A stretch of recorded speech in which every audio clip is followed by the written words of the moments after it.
तरह से बीएचयू में, आईआईटी बीएचयू में जिस तरह से छात्रा के साथ दिनांक 1 नवंबर 2023 में बलात्कार जिस तरह की घटना होती है रात में 1:30 बजे, और उसके बाद 2 नवंबर 2023 को एफआईआर लॉन्च होती है। 3 नवंबर 2023 को जो अभियुक्त होते हैं उनको थाने पे बुलाया जाता है, पूछताछ होती है और उसके बाद उन्हें छोड़ दिया जाता है। ये घंटी कहां से बज रही है? कैमरा से चेक कराया जाएगा। मार्शल इस बात को देखें, चीफ मार्शल आप प्लीज कंटिन्यू करिए। माननीय अध्यक्ष जी, 2 महीने बीत जाते हैं और इस घटना के ऊपर कोई कार्यवाही एफआईआर होने के बाद भी 2 महीने तक नहीं। हाँ, मैं इस बात को जरूर कहूंगी कि जब यह वीडियो 2 महीने बाद वायरल हुआ, तब दूसरे दिन वो तीनों अभियुक्त गिरफ्तार कर लिए जाते हैं, अरेस्ट कर लिए जाते हैं। पर ये 3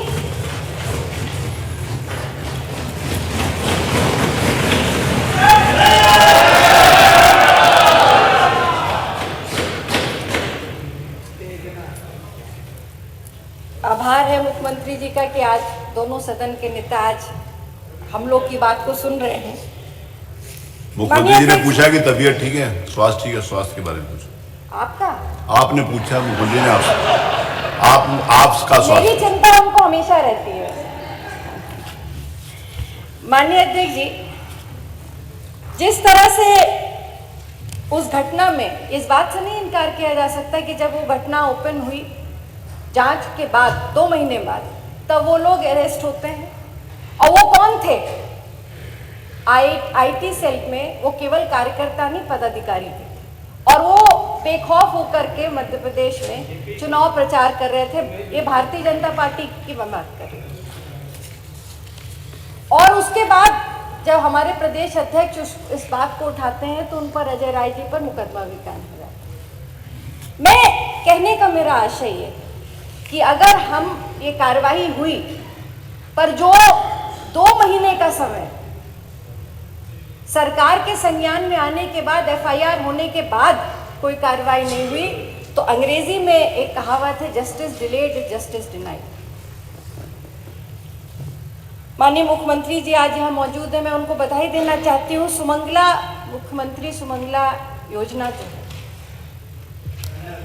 कन्या सुमंगला योजना, वो एक कल्याणकारी योजना है। लगभग 17 लाख, मैंने अभिभाषण में ही पढ़ा कि 17,82,000 करोड़, 17,82,000 इसमें पात्र अभी तक हुए। और माननीय मुख्यमंत्री जी ने 15,000 से बढ़ाकर 25,000 कर दी। पर उसका एक दूसरा पहलू भी देखिए।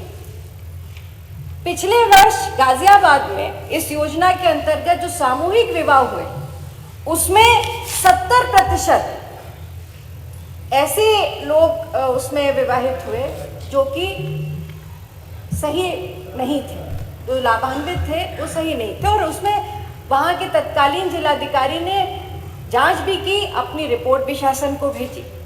मेरी जहाँ तक जानकारी, अभी तक उसमें क्या कार्रवाई हुई नहीं हुई, पर अगर कार्रवाई हुई होती तो जो अभी कुछ दिन पहले बलिया में घटना हुई उसकी पुनरावृत्ति ना हुई होती। 25 जनवरी को बलिया में मनिया ब्लॉक में लगभग 500 जोड़ों की शादी होती, जिसमें से 190 गलत पाए जाते। मोना जी, मेरा रिक्वेस्ट है प्लीज, बस 5 मिनट का सिर्फ 2 पॉइंट और है इसके अलावा प्लीज। माननीय, अब मेरा कुछ समय तो फोन बजने पे चला गया, फिर माननीय नहीं, वो सब मैंने कैलकुलेट कर लिया। उसके लिए मुझे सिर्फ 2 मिनट एक्स्ट्रा प्लीज बोलिए। माननीय अध्यक्ष जी, वहां पे प्रशासनिक अधिकारी, जनप्रतिनिधि, एमपी, एमएलए सब बैठे थे और उनके सामने सबने वीडियो देखे कि कैसे लड़कियों ने खुद में गले अपने वरमाला पहन ली। बहुत सारे उसमें ऐसी महिलाएं थी जो पहले से शादीशुदा थी, बच्चे थे उनके, वो भी वहां पे प्रस्तुत की गई थी। ऐसे पुरुष थे जिनको ये तक नहीं पता था कि उनको शादी के लिए बुलाया गया। तो ये एक ऐसी संवेदनशील चीज है कि सरकार अगर योजना ला रही है, अगर वो क्रियान्वित हो और उसका दुरुपयोग हो रहा हो, तो कहीं ना कहीं सरकार को इसका संज्ञान भी लेना चाहिए। मान्यवर, एक और दुखद घटना के ओर मैं माननीय मुख्यमंत्री जी का आपके माध्यम से ध्यान आकृष्ट करना चाहती हूँ। नो वेंडिंग जोन, ये 2017 में सरकार पॉलिसी लाई, बहुत अच्छी पॉलिसी थी। हमने लखनऊ और कानपुर जैसे क्षेत्रों में आपके यहाँ भी देखा कि उस पर अच्छा काम हो रहा है, पर उसका एक पहलू हमने कुछ दिन पहले उन्नाव में घटते देखा। एक पुल पे जहाँ पे एक गरीब माँ अपने 2 छोटे छोटे बच्चों को इस जाड़े में लिए बैठी थी, एक छोटी सी जमीन पर कपड़ा बिछा करके सब्जी बेचो, किस तरह से अतिक्रमण के नाम पर उसकी सब्जी को नीचे सब्जियों को नदी में डाल दिया गया पुल से। क्या ये अतिक्रमण का उद्देश्य है? इन योजनाओं को, इस तरह की योजनाओं को, इस तरह की पॉलिसीज को का उनका सही क्रियान्वयन हो, ये भी सरकार की ही जिम्मेदारी। अंत में मैं एक बात कहूंगी आपसे, ये सबसे युवा देश है भारत, जहां 55% आबादी 35 वर्ष से कम की है, और उत्तर प्रदेश में भी 50% आबादी 35 वर्ष से कम की है। तो हमारा युवा प्रदेश है। हम सबकी प्राथमिकता है कि नौजवानों को रोजगार मिले। सरकार ने, माननीय मुख्यमंत्री जी ने जब से 2017 से आए हैं, कई सारे ग्राउंड ब्रेकिंग सेरेमनी की, इन्वेस्टर समिट किए, बहुत अच्छी बात है। पर मैं एक चीज सवाल पूछना चाहती हूँ।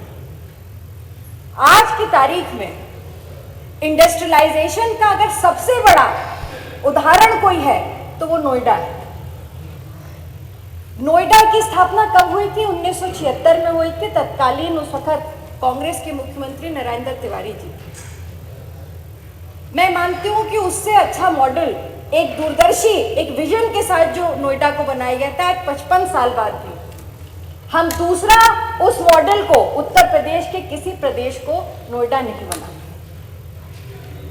कहीं ना कहीं हमको अपनी इंडस्ट्रियल पॉलिसीज को और मजबूत करना पड़ेगा, उनकी सकारात्मकता को देखना पड़ेगा।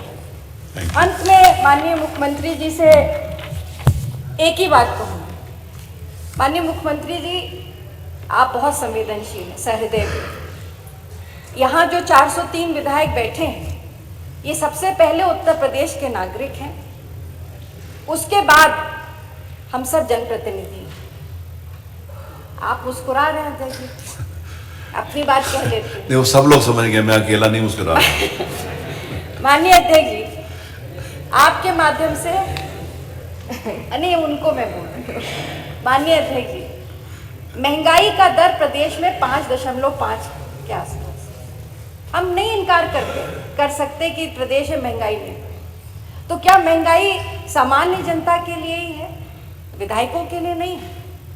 और मैं ये जरूर कहूंगी कि जब एक जनप्रतिनिधि अपनी दोहरी जिम्मेदारी को, अपने परिवार की जिम्मेदारी के साथ साथ क्षेत्र की जनता की जिम्मेदारी को भी उठाता है, तो उसका ध्यान विशेष रखना जरूरी है। जब महंगाई बढ़ती है, डीजल बढ़ेगा, तो कितना भ्रमण कर पाएगा आज ये जनप्रतिनिधि?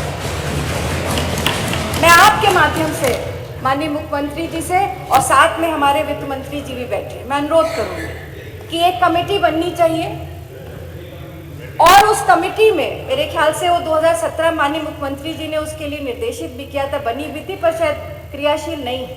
माननीय संसदीय कार्य मंत्री जी के नेतृत्व में, वित्त मंत्री भी हैं, इनके नेतृत्व में वो कमेटी बने, और उसमें जितने भी मानदेय भत्ते विधायकों के जो भी सुविधाएं हैं, उसका समय समय पे आकलन हो, और सबसे विशेष चीज ये है कि उसको महंगाई इंडेक्स से उसको जोड़ा जाए, ताकि कल हम रहे ना रहे, ये रहे ना रहे, वो अपने आप उन विधायकों के आने वाली पीढ़ियों के लिए धन्यवाद से वो बने। Thank you. मैं माननीय धन्यवाद माननीय अध्यक्ष, थैंक यू। अंत में अपनी बात को श्री राजभर, श्री ओम प्रकाश राज, कि आज ये प्रदेश हमारा है, आपका, हम सबका है। ये विरोधाभास नहीं, टाइम की लिमिट का समय नहीं है। पर इतना कह के अपनी बात खत्म करूंगी कि राज्यपाल का अभिभाषण सफेद कागज पर काली स्याही से लिखी अधूरी कहानी है। इसको पूरा शिवम प्रकाश राजभर। बहुत बहुत धन्यवाद। मेरा अभी जो माननीय नेतागणों से विनम्र निवेदन है